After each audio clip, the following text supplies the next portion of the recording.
Gentlemen, welcome back. And again, we're in season 2 here of Everyday Gents.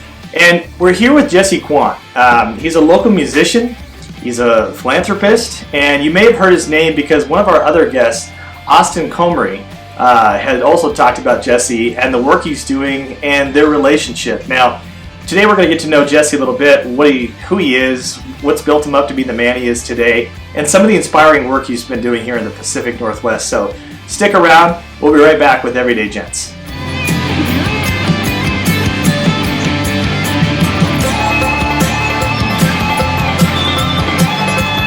Well, Jesse, thanks for coming on to Everyday Gents. Thanks for having me. Absolutely. This is really cool. We haven't done a musician yet, so I'm really excited. But not only that, you've done some amazing work. But I'm going to start off with a question I always ask all guys. All right. How did Jesse become the man he is today?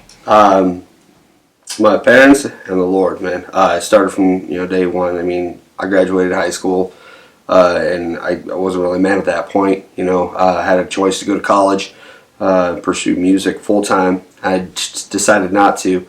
Right after Iraq kicked off, that was it. I enlisted 43 days later, a year before I graduated. It's been a year in delayed enlistment, the delayed entry program. Went from there. I was in the Army for 10 years, and that really formed a whole lot of who I am today. I've been around the world, 7 times, deployed in Iraq and both OEF, OIF, and that just made me kind of who I am today. A lot of the mistakes I made, and a lot of the things I've done, and now here I am, and pursuing music as a full-time career again, kind of picking up where I left off at the age of 18. And Jesse, building your music career, you got out of the service, you've served your country well, now you're transitioning back into your love for music. Talk to us a little bit, what drives that daily? Music. I love music. I love songwriting. I love playing. And again, nobody's going to hand it to you. It's not that I necessarily expect, to be this big star and be signed by a label and everything. It's just like, it's a love of music. Every show I play is it's a great show. I work with amazing musicians nationally, all over the world. I get to do so many cool things with them that it's like, man, you wouldn't get that opportunity. So that's one of the big drives for me. Also, my kids, I have a mission in my life. I feel like my kids saw that I pursued this dream.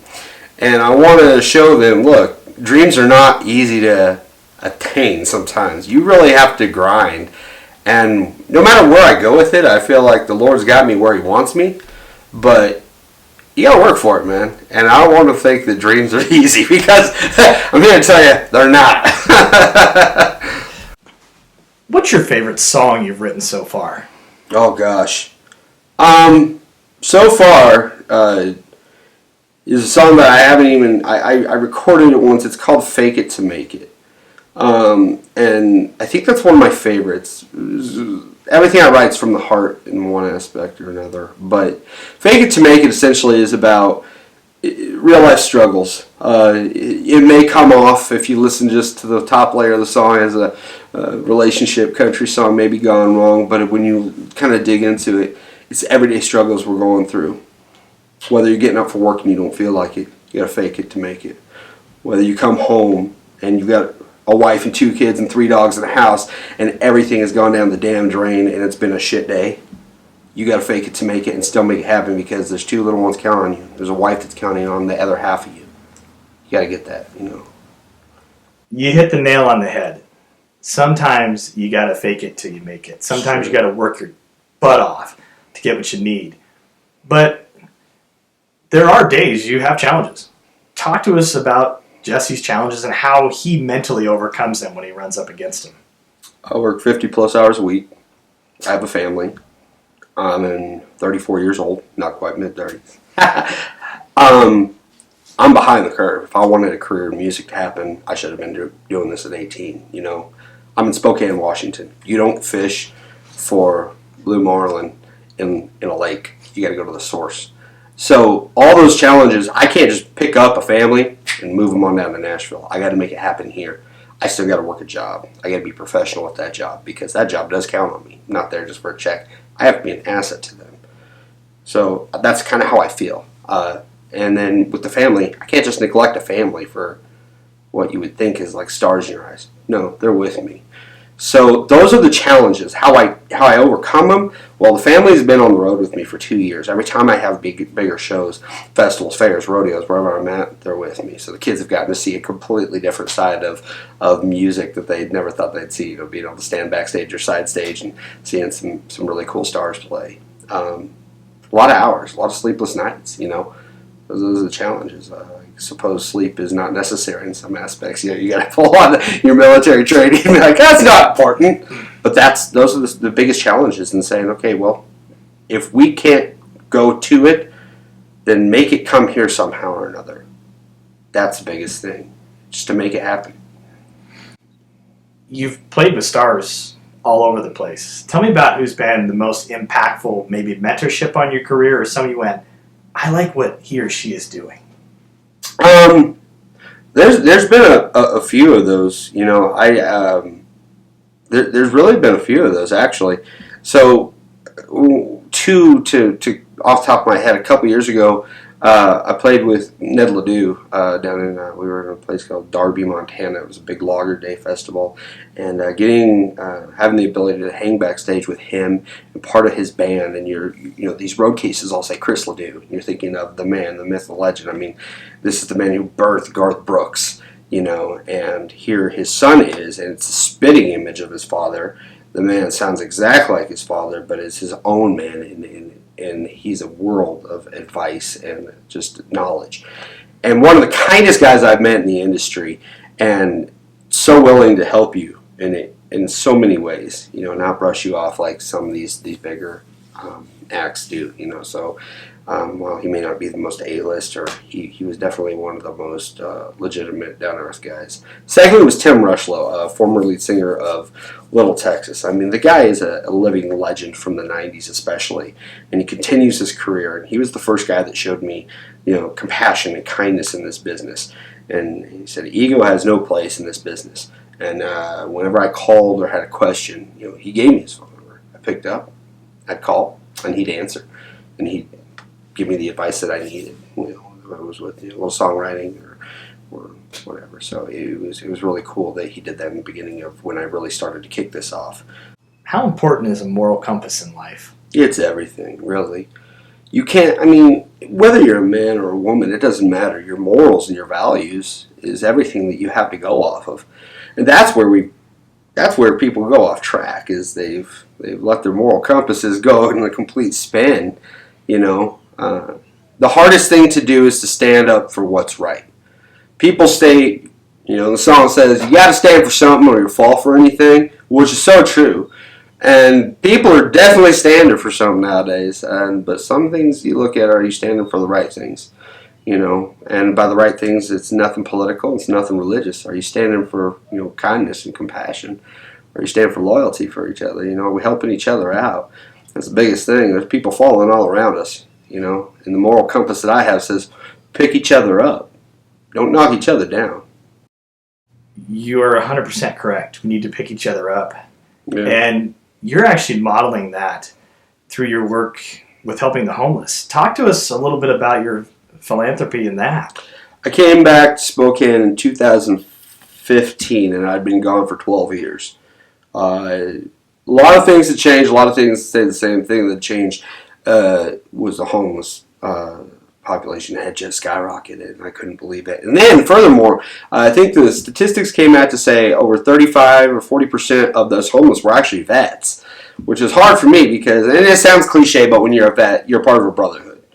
So Black Fridays, once every year, we saddle up, and a whole group of us get supplies together, blankets, backpacks, whatever we can, and we go downtown and we hand out hundreds of meals and backpacks and blankets, and we walk about 4.5 to 5 miles through just about every nook and cranny of downtown we can get. And is it going to solve the problem? No.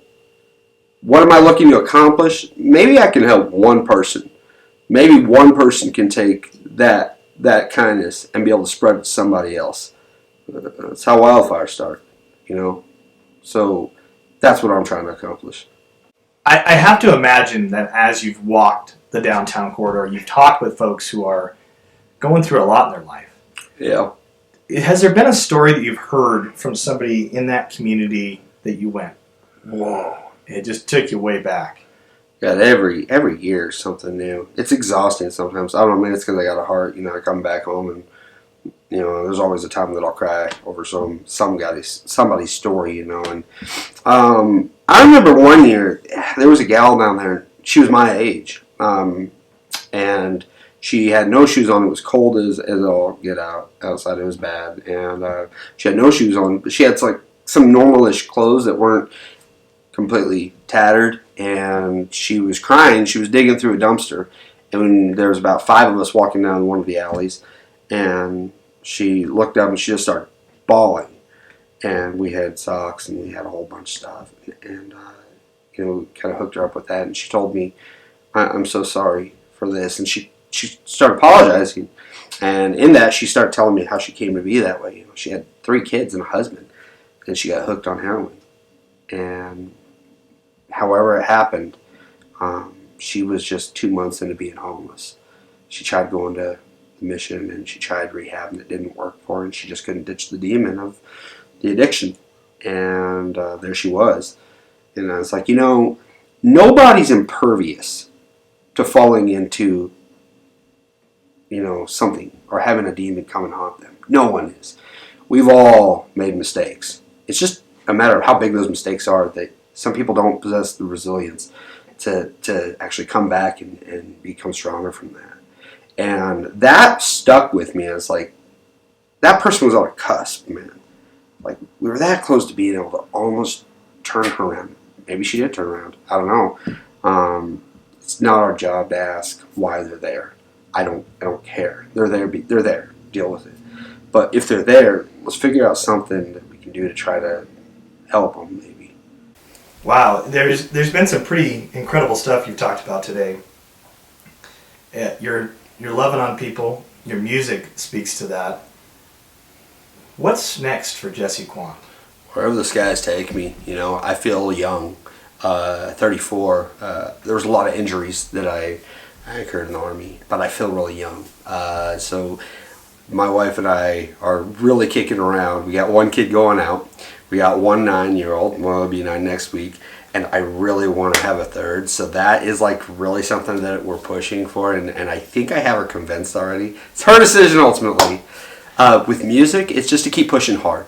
It's really, music's not about fame. It's not about that. It's about writing songs and who really relates with it. And people seem to be digging it. The shows keep getting bigger. They keep getting better. It's a new adventure every time I turn around. This summer we got some really cool stuff coming up. So we'll kind of see where it leads, I can't say that the end result is to be right here. The end result for me is to make sure that my kids come out with really good attitudes and good solid heads on their shoulders, knowing that this world is inherently going to be evil and against them, and that they got to be the light to brighten that up. They got to be the ones to plant the seeds.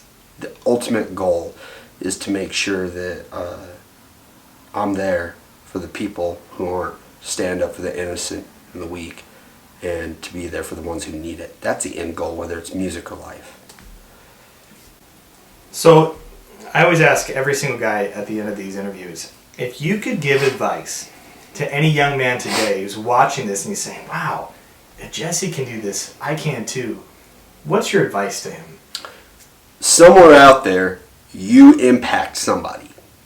You have an ability to turn somebody's life around for the better or for the worse. What do you choose?